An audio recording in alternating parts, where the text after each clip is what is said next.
You don't want to be in this video? No, I just told you I haven't finished getting ready yet. Okay, good. I definitely won't be videoing you at all. How's your bagel? How's your bagel coming along? It's pretty good.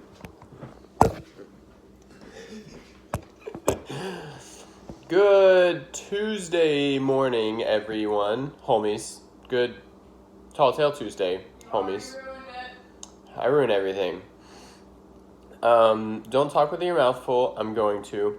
But I'm going to tell y'all a little story. So I worked at a prison, as a lot of you know, as a corrections officer. And in pre-service, you have to go through a lot of, most people say rigorous training, but it's the opposite of that. There was like no training at all.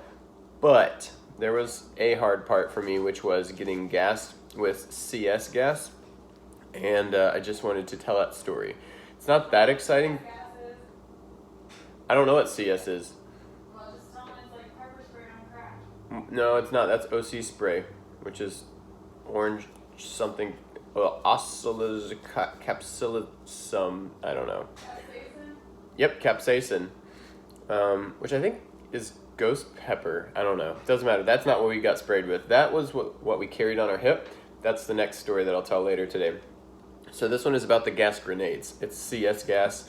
The military gets a really good dose of it. They go in a gas chamber. They have gas masks. They go poof, fill it up with gas, and then they have to open their mask up to get a good breath of it, and then they put their mask back on. They blow it out and clear their mask, and then they breathe through it. They get a good gulp of it. The officers at the prison didn't get that good of a gulp of it, except for me, and here's why. So we all lined up. We were outdoors. That's where we cheated. And so the lieutenant grabbed like these big old like blacksmith tools. They're like huge, maybe 3 feet long, and they're like grabbers. And he grabbed it, and then he lit the grenade, and he wafted it past us like this. And the wind was barely carrying like this. So we got a really good dose of it. Everybody got a really good dose of it. But my problem was mentally, I was like, I don't want to breathe this stuff, but I definitely want to breathe it so that I know what it's like in case of, you know, somebody's beating up my fellow officer. I need to run in there despite the gas and go fight while breathing in awful chemicals. So I stood there and I tried to control my breathing, and I was like, what I'll do is I'll take a long, slow breath of this. And so I planned to like get a little bit of clean air in me, and then take a breath of that gas and the smoke, and deal with it as everyone else did. A lot of people closed their eyes, so they didn't know when it was coming. I left my eyes open. And so the lieutenant was walking this way, and I was trying to control my breathing, and I like exhaled. I was about to get a nice fresh breath and then take in the smoke, and the wind changed, and I got like only smoke in my lungs. And it hit me real hard, which I'm glad. I wanted a good dose of it, definitely got a good dose of it. It immediately like closed my throat up to where I could barely breathe, and I wanted to vomit. I wanted to vomit so badly, and I felt like that's what's going to make me feel better, and I just couldn't because my throat was just closed. So one of my buddies dragged me out. Oh, take a step back. Literally take a step back. I panicked in that moment too, that I couldn't breathe, and I took a step forward, which I should have had to do the gas again, but the lieutenant didn't see it. Took a step forward, and I immediately went, what are you doing? You need to get back in line. So I backed up and just like dealt with it, which I'm proud of that, but I was really mad at myself for panicking and stepping forward.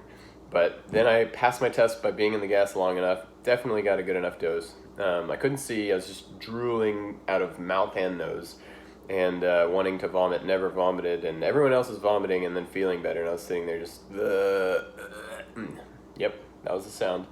And so yep, that was my experience. My buddy like patted me on the back while I struggled to get back to normal. It takes like 15 to 30 minutes to feel totally normal, and then you're like, cool, that was a fun day, we all did it, guys, young officers, high five, let's go back to the house. So we go back home, and then later you take a shower, and all of that gas that's still on you gets in your pores again, and your body gets hot again. You don't get nearly as bad of a dose, especially eyes and mouth, but yeah, you sting again.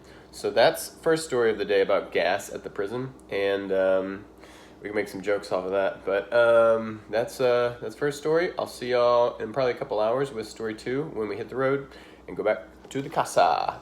Adios.